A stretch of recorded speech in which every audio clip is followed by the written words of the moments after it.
Aujourd'hui, on va découvrir ensemble le parcours et la success story de Sébastien Free, alias Seb la Frite, mais qui préfère maintenant que l'on l'appelle juste Seb. On va alors découvrir comment le youtubeur est passé du jeune ado qui fait des blagues, au conteur d'histoires musicales et plus récemment à son nouveau mode à la Indiana Jones, Seb l'aventurier. Allez, on est parti pour explorer l'histoire du créateur le moins régulier de YouTube, mais qui est toujours présent depuis maintenant 10 ans dans le 7e épisode d'Histoire de youtubeur. Sébastien Free est né le 31 mars 1996 à Périgueux, au fin fond de la Dordogne. Et il va découvrir le monde des vidéos grâce à son humour, vu que la première vidéo qu'il va réaliser est une parodie d'une pub Lotus qui est, comment dire...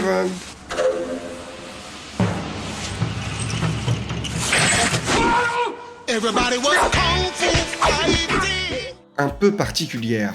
Malheureusement, j'ai pas pu retrouver d'image de ce sketch, mais vu l'humour de Seb, je suis sûr que cette vidéo devait déjà être une petite pépite. À cette époque, Seb s'ennuie un petit peu dans sa jolie petite campagne, alors il se cherche de nouvelles passions et il en trouve une, celle de faire rire son prochain. Avec les moyens de cette période, il va réussir à combiner la caméra de sa mère avec des sketchs de François Pérusse. En effet, il va utiliser la caméra de sa mère pour se filmer, se mettre en scène, et vu qu'elle enregistre pas le son, il va rajouter une bande audio de François Pérusse pour tout simplement animer la vidéo. Il va présenter ça à ses amis pour essayer de lui faire rigoler. Et au fur et à mesure, avec ses amis, ils vont décider de créer une chaîne communautaire sur YouTube. Mais après quelques mois, il se retrouve seul à gérer cette chaîne communautaire vu que les autres s'investissent plus trop, alors il décide en 2011 de faire une vidéo totalement dramatique pour annoncer la fin de cette chaîne à 2000 abonnés et tout simplement se lancer en solo. C'est là que va être créée vraiment la chaîne de Seb la Frite qu'on connaît encore actuellement sous le nom de Seb. Malheureusement, encore une fois, j'ai pas pu retrouver cette vidéo parce que Seb a tout passé en privé,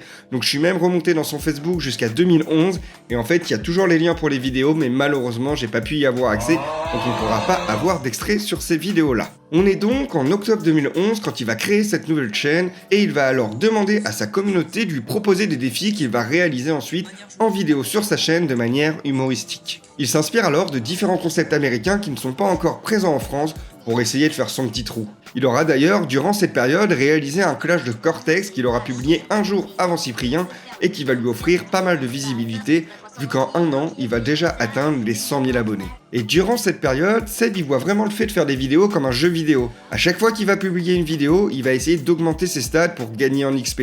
Il va alors augmenter en level pour avoir de plus en plus de niveaux dans le jeu. C'est pour ça qu'il va décider de réaliser énormément de vidéos humoristiques seul ou avec ses amis pour essayer tranquillement de gravir les échelons.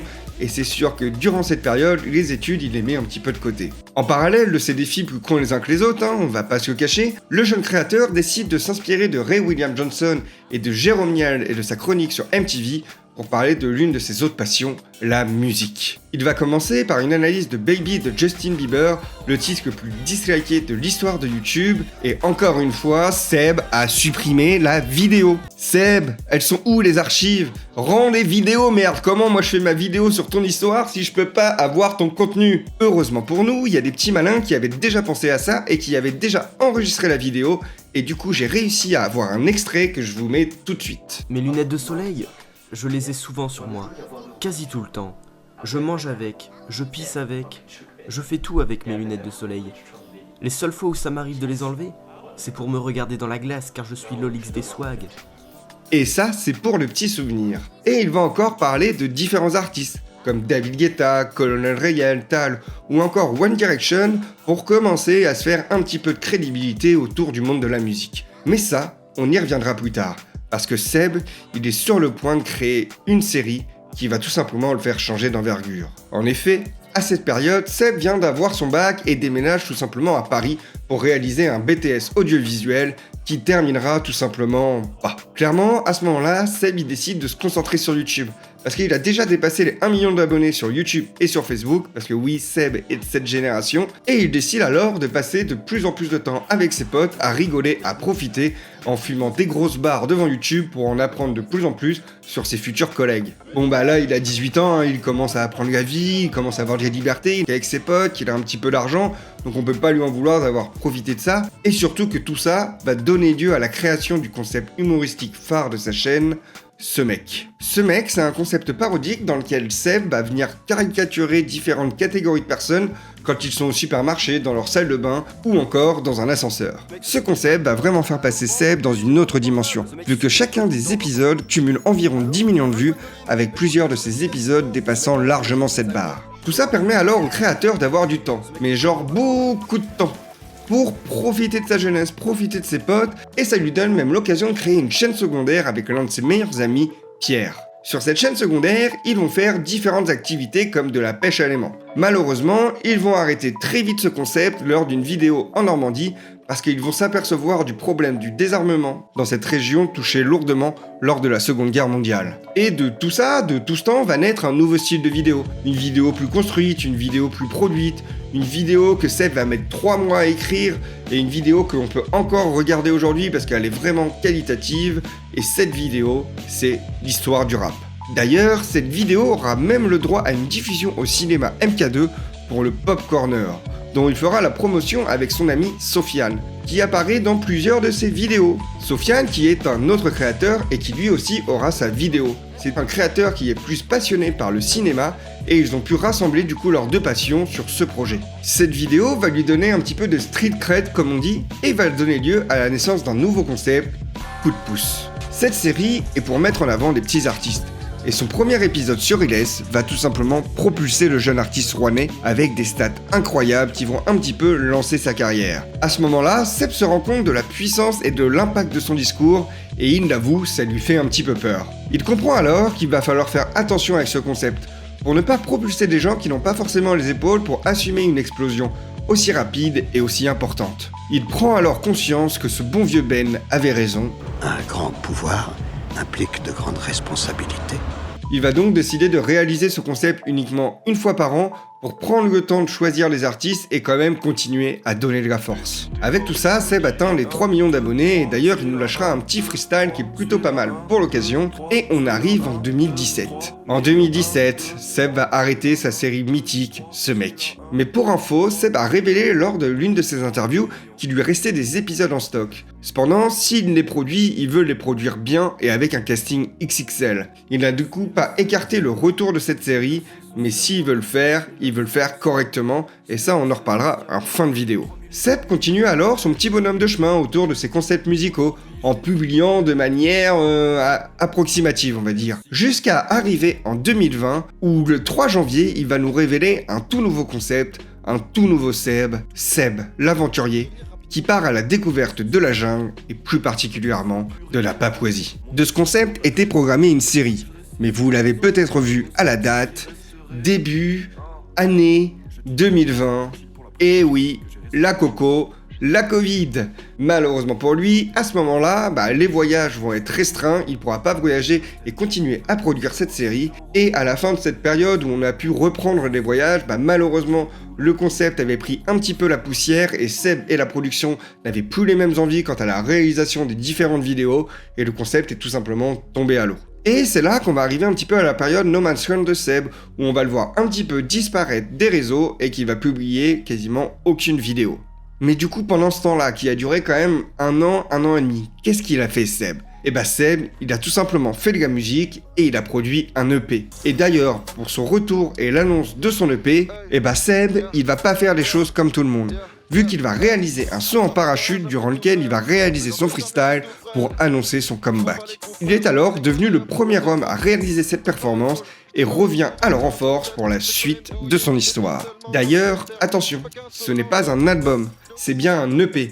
Seb, il fait vraiment la différence entre les deux parce que la création d'une musique pour un album et la création d'une musique pour un EP, c'est pas le même travail. Et ça, il en a conscience avec tout le temps qu'il a passé à étudier la musique, à faire des vidéos sur la musique. Et pour pas manquer le respect aux différents artistes et aux différents musiciens dont il parle très régulièrement dans les vidéos, il le dit bien, ça sera un EP qui sort en 2021. Depuis ça, Seb il a un petit peu refait un back to basic en racontant des histoires autour de la musique avec des vidéos sur Britney Spears ou encore sur Mac Miller. Et si vous n'avez pas vu cette vidéo, c'est tout simplement une pépite. Alors si vous connaissez pas l'artiste ou que vous l'aimez et que vous n'avez pas vu la vidéo, j'ai un seul conseil, foncez-y. On verra aussi d'autres vidéos sur le thème de la musique, comme les Que sont-ils devenus, retraçant le parcours de certaines stars musicales des années 2000-2010, dont on n'entend plus vraiment parler. On aura aussi une vidéo retraçant son parcours au cours du GP Explorer, le plus grand événement de l'internet français, et on pourra voir des vidéos de Fit and Fun où Seb apparaît dans des vidéos de Squeezie, de Gotaga ou encore de Sofiane. On voit alors dans ces vidéos son caractère aventurier ressortir, un petit peu comme dans la vidéo Expédition au Kilimandjaro avec Lena Situation, qui est la femme qui partage sa vie et qui a aussi eu son épisode d'histoire de youtubeur, ou encore son documentaire Seb au Kyrgyzstan, qui semble être quelque chose vers lequel le créateur semble vouloir se tourner. En fin d'année 2023, et oui, on y est déjà, Seb a annoncé l'ouverture de sa boîte de production Olibrius. Olibrius qui veut dire individu qui se distingue par son excentricité stupide. Et c'est quelque chose qui fait beaucoup rire le créateur, il trouve que ça lui ressemble pas mal par rapport à son parcours, parce que c'est grâce, entre guillemets, à tous ses sketchs, à toutes ses parodies, qu'aujourd'hui, il a pu monter sa boîte de prod, il a pu partir en Papouasie, partir au Kyrgyzstan, et qu'il peut envisager beaucoup plus pour la suite. Il a pu, grâce à cette boîte, pour le mois de décembre, créer un calendrier du Havant où il a décidé de sortir une vidéo par jour sur le thème de la musique. Mais d'ailleurs, ça vous semble pas étrange, vous, ce calendrier du Havant ? Seb qui publie une vidéo par jour. Non ? C'est pas chelou ? Qu'est-ce qui s'est passé ? Moi, je vous le dis, bien on dit le Soroche. Je sais pas ce qui nous prépare, mais avant de vous poser la question de d'habitude, je vous donne un petit peu mon avis là-dessus. Clairement, pour moi, Seb, il a réalisé une vidéo par jour pour essayer de remplir un petit peu la trésorerie de sa nouvelle boîte pour justement anticiper l'année 2024 et se tourner vers des grosses productions. Et pour moi, cette production, elle va se répartir en deux catégories. La première catégorie qui va être la catégorie aventure, expédition, comme on a pu le voir dans sa dernière vidéo avec Mike Horn où il part à l'autre bout du monde tout simplement pour se défier et puis explorer un petit peu le monde en tant que tel. Et la deuxième catégorie pour moi, c'est pour faire des productions totalement différentes, comme peut-être, enfin, vu qu'il va avoir une boîte autour de lui, le retour de ce mec. Je sais pas ce que vous en pensez, mais imaginez le retour de ce mec, comme je vous ai dit tout à l'heure, avec un casting XXL et une production, ça pourrait faire vraiment rentrer ce concept qui est déjà quelque chose de culte sur YouTube à un autre niveau. Alors, est-ce que ça vous met l'eau à la bouche ? Qu'est-ce que vous en pensez ? Maintenant, je vous pose la question, vous pensez que Seb, il va nous produire quoi en 2024 ? Voire même après, l'année d'après, enfin... Pour vous, c'est quoi la suite pour Seb ? C'est quand même un youtubeur très particulier, avec son contenu qui publie vraiment de manière irrégulière. On a des phases de pause, on a des phases humoristiques, des phases d'expédition. C'est peut-être le youtubeur le moins facile à prédire pour la suite. Donc, je vous laisse me mettre en commentaire, vous, ce que vous en pensez, pour qu'on puisse en discuter ensemble. En tout cas, si t'es encore là et que t'as aimé la vidéo, je te laisse t'abonner, laisser un petit pouce bleu. Nous, on se retrouve demain, parce qu'en ce moment, j'essaie de faire une vidéo par jour en racontant l'histoire d'un youtubeur. Aujourd'hui, c'est la première vidéo que j'ai vraiment écrite de bout en bout. J'ai essayé de faire quelque chose de plus construit, donc ça m'a mis plus de temps, donc c'est pour ça que j'ai pris un petit peu de retard dans les vidéos. Donc si t'as vu la différence, n'hésite pas à me le mettre en commentaire, n'hésite pas à me dire est-ce que c'était mieux, est-ce que c'était moins bien. J'ai essayé de faire plus d'intonation pour dynamiser un petit peu la vidéo. Je sais qu'il y a encore du taf, ça fait une semaine qu'on est sur le concept, je vais faire au mieux. En tout cas, si t'es chaud, on se revoit demain, et en attendant, je te souhaite une bonne soirée, une bonne journée, et ciao!